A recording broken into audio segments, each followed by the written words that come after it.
1975 இந்திரா காந்தி பிரதமராக இருந்த காலம். ஆகாசவாணி வணக்கம். இச்செய்தியை வாசிப்பது ராமச்சந்திரன். நம்ம இந்திய நாட்டுல நடக்கிற பல பிரச்சனைகளை எடுத்து சொல்றதுக்காக பார்லிமெண்ட்ல மேல் அதிகாரிங்க கூட நம்ம பிரைம் மினிஸ்டர் இந்திரா காந்தி அவர்கள் இன்னைக்கு ஆலோசனை நடத்த போறாங்க.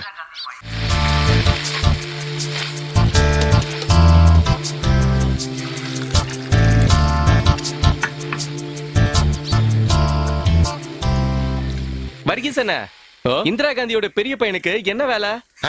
பைலட். அப்படின்னா அப்படின்னா டிரைவர்ப்பா. இந்திரா காந்தியோட பையனா? அது இல்ல ஐயா தலைவா, விமானத்தை ஓட்டுறவரு. எப்படி வேணா சொல்லிக்கோங்க, ஆனா அவர் காதலிச்சுதான் கல்யாணம் பண்ணிருக்காரு, அதுவும் ஒரு கிறிஸ்டியன் பொண்ணு. உண்மையாவா? அதுதான் அவர்கிட்ட பிடிச்ச விஷயமே. அதுவும் எந்த குடும்பத்துக்கு? நேரு குடும்பத்துக்கு. வர்கீசன், உங்களுக்கு ஒரு விஷயம் தெரியுமா? ஒரு விதத்துல நானும் இந்திரா காந்தி விரோதியா இருந்தா கூட இப்ப நீங்க சொன்ன விஷயத்தினால நான் யோசிக்க வேண்டியதா நம்ம வாழ்க்கையில பல பிரச்சனைகள் இருக்கலாம். 10 காசு கூட சம்பாதிக்க வக்கில்லாட்ட கூட நம்ம வீட்டு பொண்ண வேறொரு ஜாதிக்காரனுக்கு கல்யாணம் பண்ணி கொடுப்போமா? இது சத்தியமா நடக்காத காரியம். ஒத்துக்கிறியா? ஒத்துக்கிட்டு தானே ஆகணும்.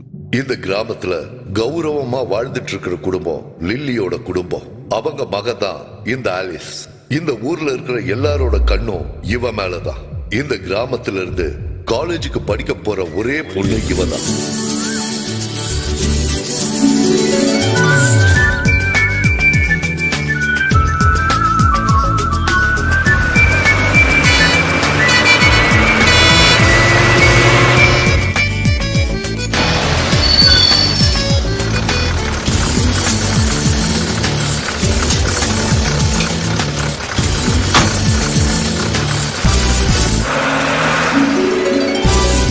வர்கீசன, வர்கீசன, நான் உடனே ஜபம் பண்ண போகணும். இப்ப உடனே போற அளவுக்கு உங்களுக்கு என்ன பிரச்சனை? நிறைய பிரச்சனை. ஐயோ, அதுக்காக நீங்க உடனே சர்ச்சுக்கு போக வேண்டிய அவசியம் இல்ல. என்னது? என்ன பிரச்சனைன்னு எனக்கு புரிஞ்சு போச்சு. எதுக்கு நீங்க கவலைப்படாதீங்க, நான் ஃபாதர் கிட்ட சொல்லிடுறேன்.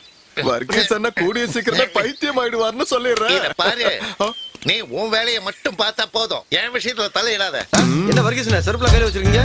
அது ஒண்ணு இல்லப்பா, சும்மா உட்காந்துட்டு இருந்தா என்ன இந்த மம்பக்கு எடுத்துட்டு இருக்க? உங்க எல்லாருனாலயும் ஆலிஸ்க்கு ரொம்ப பிரச்சனை வந்துகிட்டே இருக்கு. பாத்தீங்களானே இவர் என்ன பேசிட்டு இருக்காருன்னு? நாங்க போய் அதை பொண்ண பயமுறுத்துவோமா? ஏதாவது பிரச்சனை வந்ததுன்னா அவங்க அம்மா சத்தியமா சும்மா இருக்க மாட்டாங்க.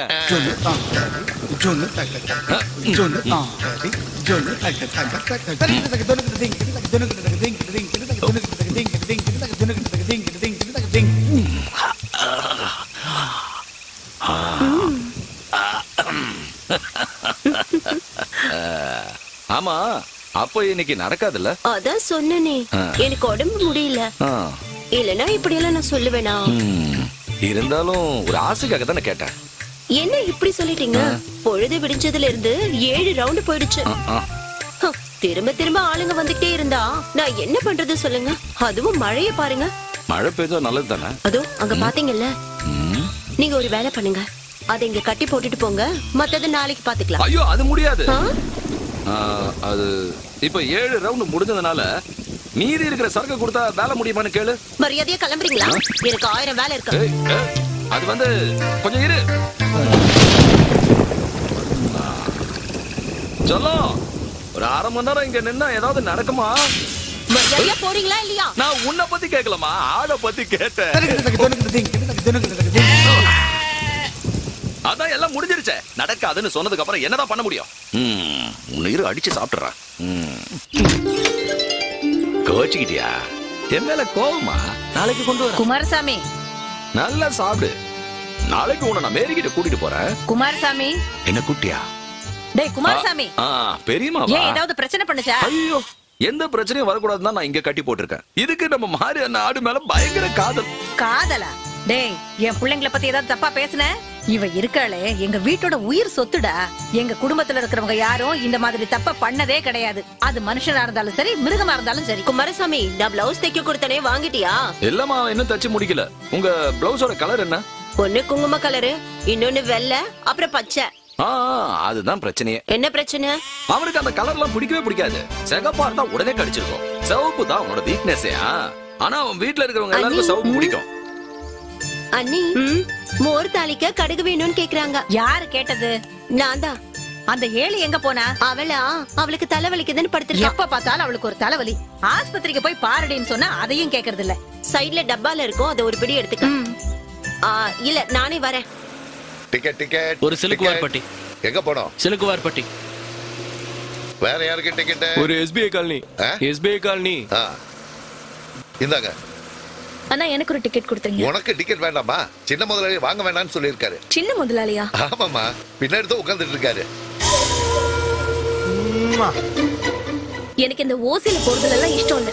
டிக்கெட் கொடுங்க. இந்தாங்க. டிக்கெட்.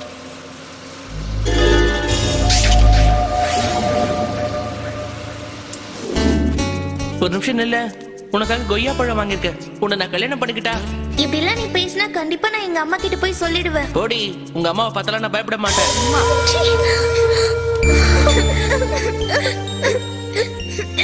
பரவாயில்ல, விட வருத்தப்படாத.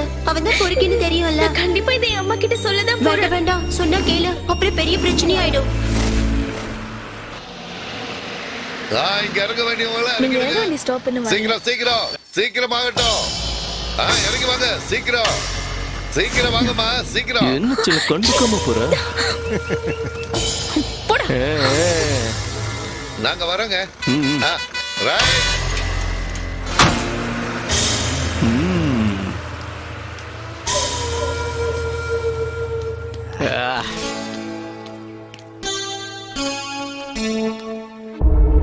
ஏழிமா, நீ போய் அந்த அருவாளை கொண்டு வா. உங்களுக்கு என்ன பைத்தியமா? இப்ப இருக்கிற பசங்களுக்கு கொஞ்சம் குறும்புதானே ஜாஸ்தி தான். என்ன குறும்போ இருந்துட்டு போட்டோம். ஆனா என் பேத்தி மேல கைய வச்சானா அப்புறம் நான் சும்மா இருக்க மாட்டேன். ஐயோ, தேவையில்லாம உங்ககிட்ட சொல்லிட்டேன். எங்க பாருங்க பெரியம்மா, அவன் பேசின எல்லாத்துக்கும் நான் பதிலடி கொடுத்துட்டேன். பெரியம்மா, என்னடா? நான் பாலவாக்கம் வரைக்கும் போயிட்டு வந்துறேன். எதுக்கு போனோம்? அங்க போய் கொஞ்சம் பசங்களை கூட்டிட்டு வந்துறேன். அதுக்கெல்லாம் ஒண்ணும் அவசியம் இல்ல. இந்த சமாச்சாரம் எல்லாம் எப்படி தீக்கணும்னு எனக்கு தெரியும். ஏழிமா, நான் சொன்னதை போய் கொண்டு வா. இங்க பாருங்க பெரியம்மா, இந்த மாதிரி விஷயங்கள் எல்லாம் நம்ம தலையிடவே கூடாது. அதெல்லாம் பாலவாக்கம் பசங்களே பாத்துப்பாங்க. இங்க பாரு ஆலிஸ், இனிமே அந்த பையன் ஏதாவது பண்ணா. ஐயோ பெரியம்மா, இனிமே அப்படி எல்லாம் எதுவும் நடக்காது. நீ ஒண்ணும் காரணம் இல்லையே, அந்த புறம்போக்கு தானே. அவன் கைய ஒரு நாளைக்கு வெட்டுறேன் பாரு. ஐயோ பெரியம்மா, நாம அவனை வெட்ட வேண்டிய அவசியமே இல்ல. பாலவாக்கம் பசங்க பாத்துப்பாங்கல்ல. சொல்லலையா? தெரியாம வாய் விட்டுட்டேன், மன்னிச்சிருங்க. அந்த வெங்காயம் அறியறத நிறுத்து, கண்ணு எரிச்சல் தாங்க முடியல. இந்தா 136, 175. இந்தாங்க. இந்தா சில்லற 118. இந்தா நோட் வந்து 216. எதுக்குடா வண்டி ஓட்டுறீங்க? உங்க சம்பளத்தையும் டீசலையும் பார்த்தா 100 ரூபா கூட தராது போல. இந்த ரூட்லயே ஒரு வண்டி தான் இருக்கு. நான் என்ன பண்ண முடியும் முதலாளி? நான் ஒருத்த மனசு வச்சா பஸ்ல ஆளுங்க ஏறுவாங்களா? டேய் பசங்களா, அதை விட்டு தள்ளுங்க. நல்லா கேட்டுக்கோங்க, இதுல பெருசா வருமானம் வரும்னு நான் இதை நடத்தல. என்னோட கௌரவத்தை காப்பாத்தணுங்கிறதுக்காகத்தான் நான் இதை நடத்துறேன். வேற ஒண்ணும் இல்ல. நான் உயிரோட இருக்கிற வரைக்கும் இதுல எவ்வளவு நஷ்டம் வந்தாலும் சரி, நீங்க இதை நடத்தியே ஆகணும். புரிஞ்சுதா? நீ என்னடா முடிவு பண்ணிருக்க? ஒண்ணு இல்லப்பா, டவுன் வரைக்கும் போயிட்டு வந்துடுறேன். நான் கேட்டது அது இல்ல, உன்னோட எதிர்காலத்தை பத்தி தான். அது வந்து ரிசல்ட் வந்ததானே ஜெயிச்சன தோத்தனன்னு தெரிஞ்சுக்க முடியும். ரிசல்ட் வரட்டும். பெனிக்கண்ணா, மத்தியான சாப்பாட்டுக்கு என்ன செய்யட்டும்? உங்களுக்கு என்ன பிடிக்குமோ அதை பண்ணுங்க. முயல் இருக்கு, அதை பொரிச்சிடலாமா? நல்ல பெப்பர் போட்டு செஞ்சிருங்க. டேய் பசங்களா, அவனை படிக்கிறதுக்காக மட்ராஸ் அனுப்புனதெல்லாம் சரிதான். ஆனா பாருங்க, அவன் பெரிய கலெக்டரா வாங்குற நம்பிக்கை எல்லாம் எனக்கு இல்ல. குறைஞ்சபட்சம் ஒரு எஸ்ஐ வேலை கிடைச்சாலாவது இந்த ஊர்ல அவனுக்கு ஒரு போலீஸ் ஸ்டேஷன் வச்சு கொடுக்கலாம். நமக்கு தான் இங்க நிறைய கட்டிடங்கள் இருக்க. பெரியயா, அதெல்லாம் கவர்மெண்ட் தானே முடிவு பண்ணுவாங்க. கவர்மெண்ட் என்ன பண்ணணுமோ அது பண்ணிக்கிட்டோம். இடத்தை நாம கொடுக்கிறோம். என்னோட ஒரே லட்சியம், அவன் இந்த ஊருக்கு சப் இன்ஸ்பெக்டர் ஆகணும். நீங்களோ படிக்கல, அவன் மட்டும் ஒரு இன்ஸ்பெக்டர் ஆயிட்டானா ஊர்ல அவனுக்கு எந்த பிரச்சனைனாலும் நம்ம வீட்டு வாசல்ல வந்து காவல் கிடப்பாங்கல்ல. அது கண்டிப்பா நடக்கும், அதுல சந்தேகமே வேணாம். சந்தேகம்லாம் எதுவும் இல்ல. ஆனா எங்க கிட்ட இருக்கிற பணத்தை வச்சு எடை போட்டா எவனா இருந்தாலும் சரி கீழே விழுந்துதான் ஆகணும். என்ன விழாம நீங்க ஒரு முடிவு பண்ணிட்டா அதுல மறுப்பே இல்ல. உங்க மனசுல அப்படி ஒரு எண்ணம் இருந்தா அத நேரடியா அவகிட்ட சொல்லுங்க. என்ன சொல்ற? பின்ன இத பாருங்க, தாமதப்படுத்தாதீங்க, தைரியமா சொல்லுங்க. நாங்க எல்லாம் உங்க கூட இருக்கோம். என்ன? இத பிடி, ஒரே கல்ப்.